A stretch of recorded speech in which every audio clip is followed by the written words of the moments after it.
नमस्कार दोस्तों, smart study में आपका स्वागत है। पिछले कुछ दिनों से थोड़ी सी घरेलू व्यवस्था होने के कारण मैं आप लोगों के साथ नहीं जुड़ पाया था, लेकिन अब से हमारी क्लासें हैं वो कंटिन्यू लाइव रहेगी, तो आप लगातार है वो जुड़े रहें, प्रैक्टिस करते रहें। ठीक है, तो जितने भी विद्यार्थी हैं वो जल्दी से लाइव जुड़ जाइए ताकि अपन है वो सेशन को स्टार्ट कर सकें। ठीक है, चलिए सबसे पहला क्वेश्चन है आपके सामने। शैवाल किस पादप समूह के में आते हैं? बताइए भाई, दीजिए जवाब। शैवाल जो है वो किस पादप समूह के अंदर आते हैं? शैवाल। ठीक है, शैवाल किस पादप समूह के अंदर आते हैं? दीजिए आप जल्दी से अपना जवाब दीजिए। ब्रायोफाइटा, थैलोफाइटा, जिम्नोस्पर्म या एंजियोस्पर्म। ठीक है, देखिए शैवाल की यदि अपन बात करें, शैवाल जो है वो आते हैं थैलोफाइटा समूह में। किसके अंदर? थैलोफाइटा समूह के अंदर शैवाल जो है वो थैलोफाइटा समूह के अंदर आते हैं। ठीक है, और थैलोफाइटा जो समूह होता है वो पादप जगत का सबसे बड़ा समूह होता है। आगे यदि शैवाल के और फैक्ट की यदि अपन बात करें तो शैवाल शब्द जो है वो दिया था लिनियस ने। ये क्वेश्चन भी एग्जाम में है वो कई बार पूछा जाता है। शैवाल शब्द है वो किसने दिया था? लिनियस ने दिया था। और सबसे छोटा गुणसूत्र है वो भी किस में पाया जाता है? शैवाल के अंदर पाया जाता है। तो ये दो क्वेश्चन भी बहुत ही इंपॉर्टेंट क्वेश्चन है, वो एग्जाम में पूछे जाते हैं। ठीक है, चलिए भी अगला क्वेश्चन है, विभेदन रहित शरीर किस समूह की विशेषता है? ठीक है, देखिए हमें पता है कि पादप जगत को या पादपों का जो वर्गीकरण है वो पांच मुख्य रूप से थैलोफाइटा, ब्रायोफाइटा, टेरिडोफाइटा और जिम्नोस्पर्म पांचों के रूप में किया गया है, और जिनमें से प्रत्येक की जो है वो एक विशेषता होती है। ठीक है, बताइए आपसे क्वेश्चन ये पूछा गया है कि विभेदन रहित शरीर यानी पादप का पूरा जो शरीर होता है वो एक समूह के अंदर होता है, यानी उस वो जड़ तना पत्ती के अंदर है वो विभेदित नहीं होता। ठीक है, तो दीजिए आप जवाब इसका। तो इसकी सही विशेषता किसकी हो जाएगी? थैलोफाइटा। ठीक है, थैलोफाइटा के जो पादप होते हैं उनका शरीर क्या होता है? विभेदन रहित होता है। ठीक है, चलिए भाई अगला क्वेश्चन है, शैवालों का अध्ययन क्या कहलाता है? दीजिए भी जवाब। शैवालों का अध्ययन है वो क्या कहलाता है? शैवाल हमें पता चल गया अभी कि शैवाल जो होते हैं वो थैलोफाइटा समूह के पादप होते हैं। किसके? थैलोफाइटा समूह के पादप होते हैं। ठीक है, शैवाल है वो पादप होते हैं, ये भी अपने को है वो याद रखना है। चलिए भाई, शैवालों का समूह है अध्ययन है वो क्या कहलाता है? ठीक है, देखिए माइकोलॉजी जो होता है वो होता है कवक का अध्ययन। ठीक है, कवकों का अध्ययन होता है माइकोलॉजी। साइटोलॉजी जो होता है वो होता है उत्तक का अध्ययन। और साइटोलॉजी जो होता है वो होता है कोशिका का अध्ययन। और हिस्टोलॉजी जो होता है वो किसका अध्ययन होता है?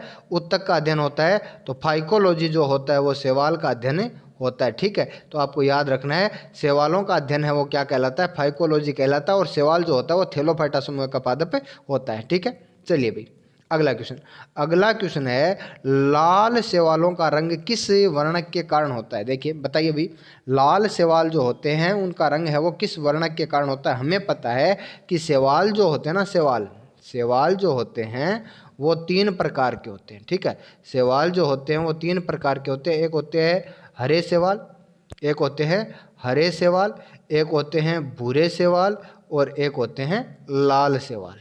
ठीक है, हरे शैवाल, भूरे शैवाल और लाल शैवाल। ठीक है, आप जवाब दीजिए भी। हरे शैवालों को बोलते हैं क्लोरोफाइसी। क्या बोलते हैं? क्लोरोफाइसी। भूरे शैवालों को बोलते हैं फियोफाइसी। और लाल शैवालों को बोलते हैं रोडोफाइसी। क्या बोलते हैं? रोडोफाइसी बोलते हैं। ठीक है, अब आपसे क्वेश्चन ये पूछा गया है कि लाल शैवालों का लाल रंग है वो किसके कारण होता है? ठीक है, तो इसका सही जवाब हो जाएगा फाइको इरिथ्रिन। क्या हो जाएगा? Phyco erythrin. अब आपसे यदि ये क्वेश्चन पूछा जाए कि हरे शैवालों का रंग हरा किसके कारण होता है, तो वो होता है क्लोरोफिल के कारण। और भूरे शैवालों का रंग भूरा होता है, वो होता है फ्यूकोजेंथिन के कारण। ठीक है, तो भूरा रंग जो होता है वो किसके कारण होता है? फ्यूकोजेंथिन के कारण। लाल रंग जो होता है वो होता है फाइको इरिथ्रिन के कारण। और क्लोरोफिल के कारण कैसा रंग होता है? हरा रंग होता है। ये क्वेश्चन एग्जाम के अंदर बार बार पूछे जाते हैं। ठीक है, तो तीनों जो वर्णक है वो मैंने आपको क्लियर करवा दिया यहाँ पर। चलिए भाई अगला है, चट्टान पर उगने वाले शैवाल क्या कहलाते हैं? दीजिए भी जवाब। चट्टानों के ऊपर उगने वाले जो शैवाल होते हैं उनको क्या बोलते हैं? क्रिप्टोफाइट, लिथोफाइट्स, फियोफाइट्स या जीरोफाइट्स। दीजिए जवाब। चट्टान पर उगने वाले शैवालों को क्या कहते हैं? ठीक है, देखिए क्रिप्टोफाइट का मतलब होता है ऐसे शैवाल जो बर्फ के ऊपर उगते हैं, ठीक है। और लिथोफाइट्स का मतलब होता है ऐसे शैवाल जो क्या होते हैं, चट्टानों के ऊपर उगते हैं। ये क्वेश्चन एग्जाम के अंदर सीधा पूछा जाता है, तो आपको याद रखना है क्रिप्टोफाइट जो बर्फ के ऊपर उगते हैं और लिथोफाइट्स जो चट्टान के ऊपर उगते हैं, ठीक है। चलिए भाई अगले क्वेश्चन का आप जवाब दीजिए। कोशिका शैवालों की कोशिका भित्ति किससे बनी होती है? दीजिए भाई। शैवाल जो होते हैं उनकी कोशिका भित्ति है वो किसकी बनी होती है? सेलुलोज की, काइटिन की, लिग्निन की या फिर पेक्टिन की? दीजिए जवाब। शैवालों की कोशिका भित्ति है वो बनी होती है किसकी? सेलुलोज की। और एक बहुत ही अच्छा क्वेश्चन आता है काइटिन का, कि काइटिन कवक जो होते हैं ना, कवक, उनकी कोशिका भित्ति किसकी बनी होती है? वो बनी होती है किसकी? काइटिन की, ठीक है। हमें पता है कि शैवाल जो होते हैं वो पादप होते हैं और पादपों की कोशिका भित्ति भी किससे बनी होती है? सेलुलोज से बनी होती है, ठीक है। चलिए भाई अगला क्वेश्चन है किस प्रकार के शैवाल आयोडीन का सबसे अच्छा स्रोत होते हैं? देखिए आयोडीन जो होता है, ठीक है, अपने को पता है समुद्र के जल से है वो आयोडीन प्राप्त होता है। अब आपसे क्वेश्चन ये पूछा गया है कि किस प्रकार के शैवाल होते हैं। अभी हमने पढ़ा कि शैवाल जो है वो मुख्य रूप से 3 प्रकार के होते हैं, हरे, भूरे और लाल। तो आप बताइए कि शैवाल कौन से होते हैं जिनमें आयोडीन की बहुत प्रचुर मात्रा पाई जाती है, ठीक है। तो इसका सही जवाब हो जाएगा भूरे शैवाल, ठीक है। भूरे शैवालों के अंदर आयोडीन की बहुत अच्छी मात्रा पाई जाती है। चलिए भाई अगला क्वेश्चन है पादप जगत का उभयचर किसे कहते हैं? सबसे ज़्यादा पादप जगत के अंदर है और पूछे जाने वाला जो क्वेश्चन है वो यही क्वेश्चन है कि एम्फीबिया ऑफ प्लांट किंगडम या पादप जगत का उभयचर किसे कहते हैं? तो जल्दी से आप इसका जवाब दीजिए, ये बहुत ही अच्छा क्वेश्चन है, ठीक है। ठीक है, तो इसका सही जवाब हो जाएगा क्या? ब्रायोफाइटा। जिनको नहीं पता है वो याद रख लेना, रट लेना। ब्रायोफाइटा को पादप जगत का उभयचर कहते हैं। देखिए उभयचर का मतलब होता है कि जो स्थल पर भी रहते हैं और जल के अंदर भी पाए जाते हैं, ठीक है। तो पादप जगत का उभयचर किसके कहते हैं? उसको किसको कहते हैं? थैलोफाइटा को, सॉरी ब्रायोफाइटा को कहते हैं। देखिए थैलोफाइटा के जो पादप होते हैं वो पूर्णतः कहाँ पर होते हैं? जल के अंदर ही पाए जाते हैं, ठीक है। लेकिन ब्रायोफाइटा के पादप है वो जल में भी पाए जाते हैं और स्थल में भी पाए जाते हैं, ठीक है। चलिए भाई अगला क्वेश्चन है सबसे बड़ा पादप समूह कौन सा है? दीजिए जवाब। सबसे बड़ा पादप समूह कौन सा है? ठीक है, यहाँ पर मैं एक क्वेश्चन और आपसे पूछ लेता हूँ कि सबसे बड़ा जंतु संघ कौन सा है? इसका जवाब भी आपको देना है, कमेंट बॉक्स में जवाब दीजिए आप, ठीक है। इसका जवाब देना है पहले तो सबसे बड़ा पादप समूह कौन सा है, और एक क्वेश्चन ये भी आपको मैंने करवाया है कि सबसे बड़ा जंतुओं का संघ कौन सा है, तो इसका भी आपको जल्दी से जवाब देना है, ठीक है। दीजिए भाई जल्दी से अपना जवाब दीजिए, ठीक है। तो सबसे बड़ा पादप समूह जो होता है वो होता है थैलोफाइटा, ठीक है। सबसे बड़ा पादप समूह जो होता है वो कौन सा होता है? थैलोफाइटा। और जंतुओं का संघ कौन सा होता है? वो होता है ऑर्थोपोडा। सबसे बड़ा जंतुओं का संघ कौन सा होता है? ऑर्थोपोडा, ठीक है। चलिए अभी अगला क्वेश्चन, किस पादप में से और पुष्प पाए जाते हैं? यानी कौन सा पादप समूह है जिसके अंदर पुष्प पाए जाते हैं? Gymnosperm, bryophyta, angiosperm, Thallophyta? बताइए भी दीजिए। इन चारों 5 पादप समूह है उनमें से सिर्फ एक पादप समूह ऐसा होता है जिसके अंदर फूल पाए जाते हैं, और हमें पता है फूल पाए जाते हैं इसका मतलब उसमें पाया जाता है लैंगिक जनन, ठीक है। उसमें पाया जाता है क्या? लैंगिक जनन। तो आपसे क्वेश्चन ये भी पूछा जा सकता है कि एकमात्र पादप समूह है जिसके अंदर लैंगिक जनन पाया जाता है, तो दीजिए जवाब आप जल्दी से, ठीक है। तो इसका सही जवाब हो जाएगा एंजियोस्पर्म, ठीक है। जिम्नोस्पर्म को हम बोलते हैं नग्नबीजी, क्या बोलते हैं? नग्न बीजी भी बोलते हैं, या इसको अनावर्त बीजी भी बोलते हैं, ठीक है। अनावर्त बीजी भी बोलते हैं। और जो एंजियोस्पर्म है उसको बोलते हैं आवर्त बीजी, यानी बीज जो होता है वो क्या होता है? ढका हुआ होता है, ठीक है। और हमें पता है कि जो एंजियोस्पर्म होते हैं उनके अंदर बीज जो ढके होते हैं, और बीज का निर्माण किससे होता है? अंडाशय से होता है। ये भी क्वेश्चन है वो एग्जाम के अंदर बार बार पूछा गया है, ठीक है।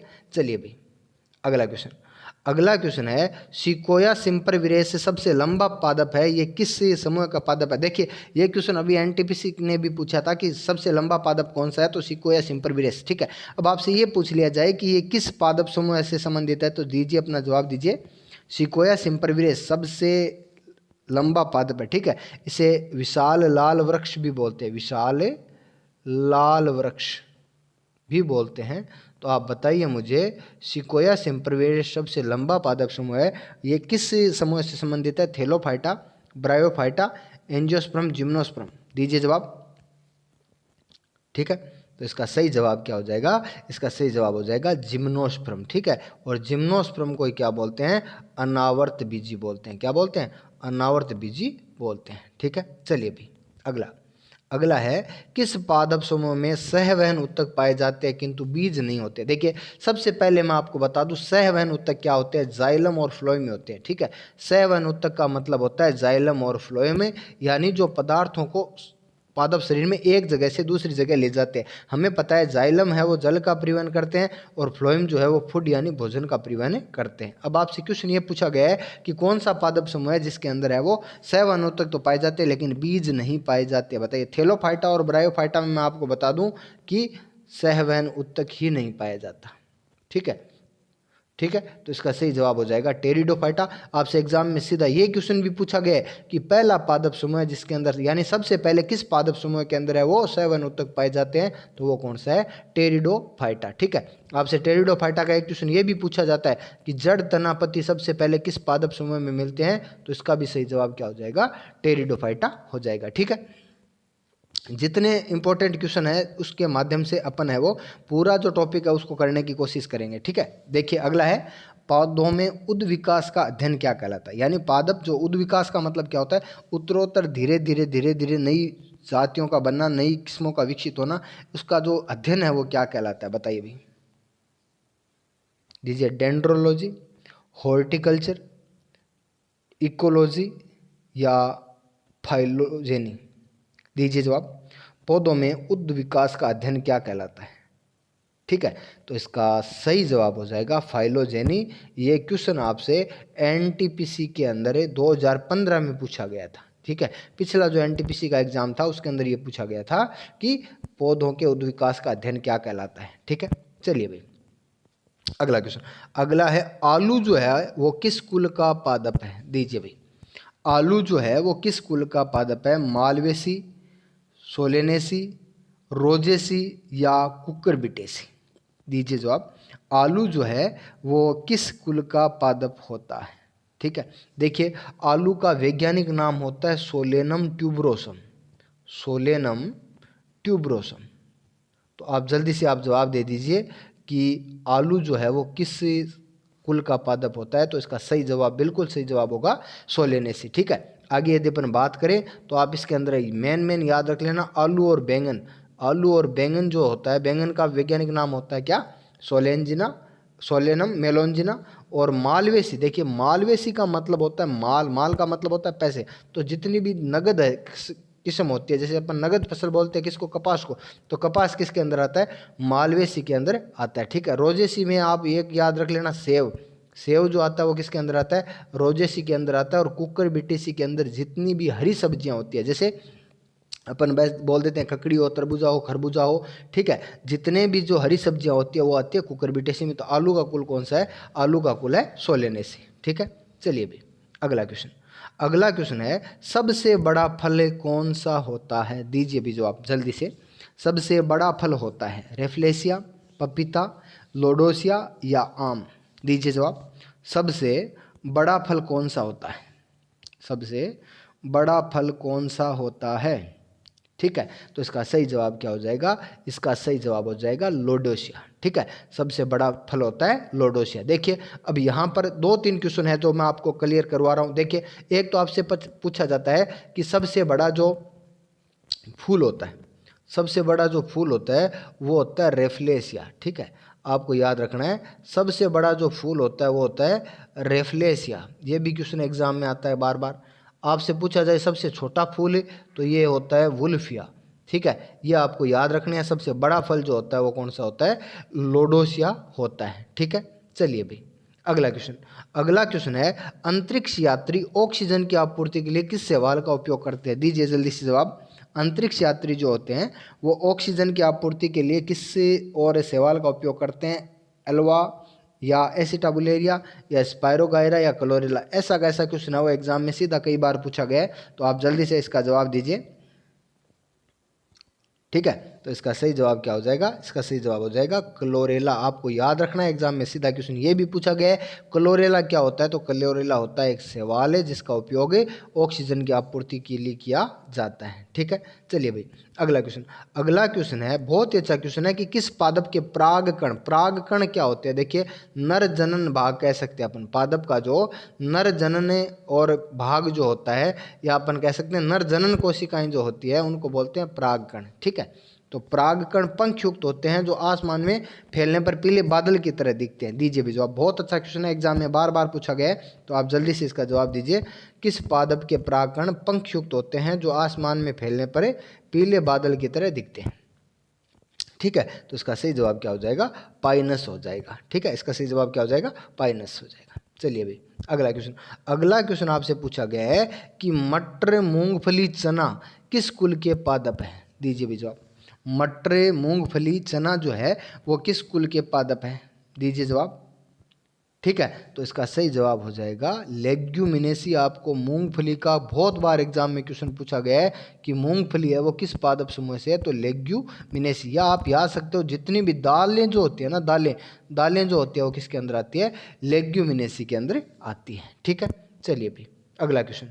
अगला क्वेश्चन है, किस पादप समूह को सब्जी कुल भी कहते हैं? किस पादप कुल को सब्जी कुल भी कहते हैं? दीजिए जवाब। कुकुरबिटेसी, रूटेसी, लेग्यूमिनेसी या मालवेसी?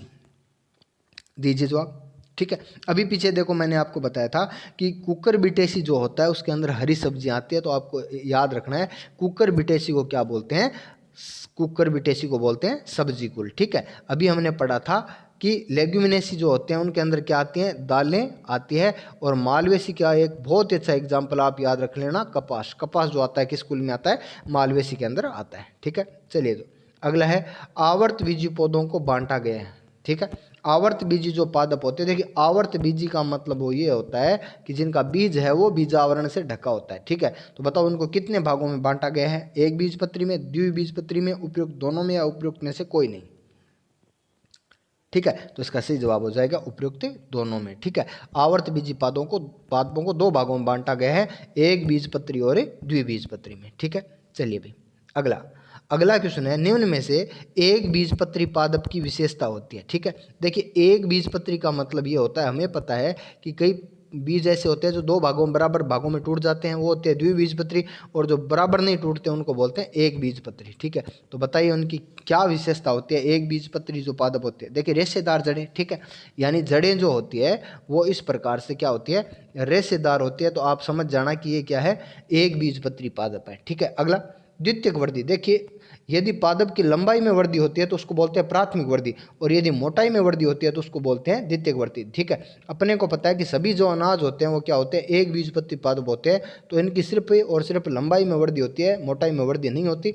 तो एक बीजपत्री पादपों के अंदर क्या होता है? द्वितीयक वृद्धि नहीं पाई जाती। आगे समांतर शिराविन्यास। देखिए समांतर शिराविन्यास का मतलब होता है इस प्रकार से, और शिराविन्यास पाया जाता है, इस प्रकार की पत्तियां होती है। ठीक है, तो अपन कहते हैं उपयुक्त सभी जो गुण होते हैं वो किसके होते हैं? एक बीजपत्री पादप की विशेषता होती है। ठीक है, चलिए भाई अगला क्वेश्चन। अगला क्वेश्चन है, निम्न में से द्विबीजपत्री पादप की, देखिए द्विबीजपत्री का मतलब होता है कि बीज है वो दो भागों में टूट जाता है। तो दीजिए अपना जवाब दीजिए जल्दी से। द्विबीजपत्री पादप की विशेषता कौन सी है? मूसलाजड़, जालिकावत शिराविन्यास, द्वितीयक वृद्धि उपस्थित, उपयुक्त सभी। ठीक है, देखिए मूसलाजड़ का मतलब होता है कि जड़ है वो इस प्रकार और एक मूली के आकार की जड़ें पाई जाती हैं। ठीक है, तो ये द्विबीजपत्री पादपों में पाई जाती है। अगला जालिकावत शिराविन्यास का मतलब ये है कि जो पत्तियां होती है उसके ऊपर एक ऐसे जाल पाया जाता है। और द्वितीयक वृद्धि अपन ने, मैंने अभी आपको बताया कि मोटाई में जो वृद्धि होती है वो क्या होती है? द्वितीयक वृद्धि होती है। तो इसका भी जवाब क्या हो जाएगा? उपयुक्त सभी। ठीक है, तो दोस्तों पादपों के वर्गीकरण के जितने इंपॉर्टेंट क्वेश्चन थे मैंने आपको देखो कराने की कोशिश की है। ठीक है, तो आप जितने क्वेश्चन हैं उनको आप रट लीजिए, याद कर लीजिए। अभी और कई एग्जाम के अंदर है वो ये क्वेश्चन है वो पूरे पूरे पूछे जाने की संभावना है। ठीक है, देखिए दोस्तों मैंने और ग्रुप डी के जो विद्यार्थी हैं, अभी देखिए एनटीपीसी का जिनका एग्जाम हो चुका है उनके लिए, और जो ग्रुप डी के विद्यार्थी हैं उनको अपने को पता है कि साइंस के अंदर 25 क्वेश्चन आने हैं, साइंस के अंदर 25 क्वेश्चन आते हैं और 1-2 क्वेश्चन रीजनिंग में मिला के 25 प्लस ही हो जाते हैं, ठीक है। तो आपको ये याद रखना है कि 25 जो क्वेश्चन आ रहे हैं उसके लिए मैं आपके लिए 2525 क्वेश्चनों की और ई बुक है वो तैयार कर रहा हूँ, जो लगभग आपको 15 से 20 फरवरी के बीच में मिल जाएगी, ठीक है। जो विद्यार्थी लगातार मेरे से जुड़ा हुआ है उन विद्यार्थियों को वो ई बुक है वो मिलेगी, ठीक है। देखिए 2525 प्रश्नों के लिए आपको 2525 क्वेश्चनों की और ई बुक तैयार मिलेगी, और जो विद्यार्थी उस ई बुक में से साइंस कर लेगा उसके कि कहीं और से कुछ पढ़ने की देखो ज़रूरत भी नहीं है, ठीक है। तो आप जल्दी से बता दीजिए आपके कितने क्वेश्चन है वो सही हो रहे हैं, ठीक है। ई बुक है वो आपको 15 से 20 तारीख के बीच में मिल जाएगी, जो विद्यार्थी लाइव लगातार जुड़ते रहते हैं मेरे से उनको मिल जाएगी, ठीक है। दीजिए जवाब, ठीक है। तो आप है वो जवाब देते रहिए, टेस्ट को लगातार है वो ज्वाइन करते रहिए। अब अपनी क्लास जो है वो लगातार चलेगी। फरवरी मंथ के अंदर है वो अपन जितने टॉपिक है उनके सारे टॉपिकों को अपन डिटेल से डिस्कस कर लेंगे। उसके बाद पूरे मार्च मंथ के अंदर आपके न्यूमेरिकल का और बाकी जो पूरे सिलेबस का है वो टेस्ट चलता रहेगा, ठीक है। चलिए मिलते हैं अगले टेस्ट में।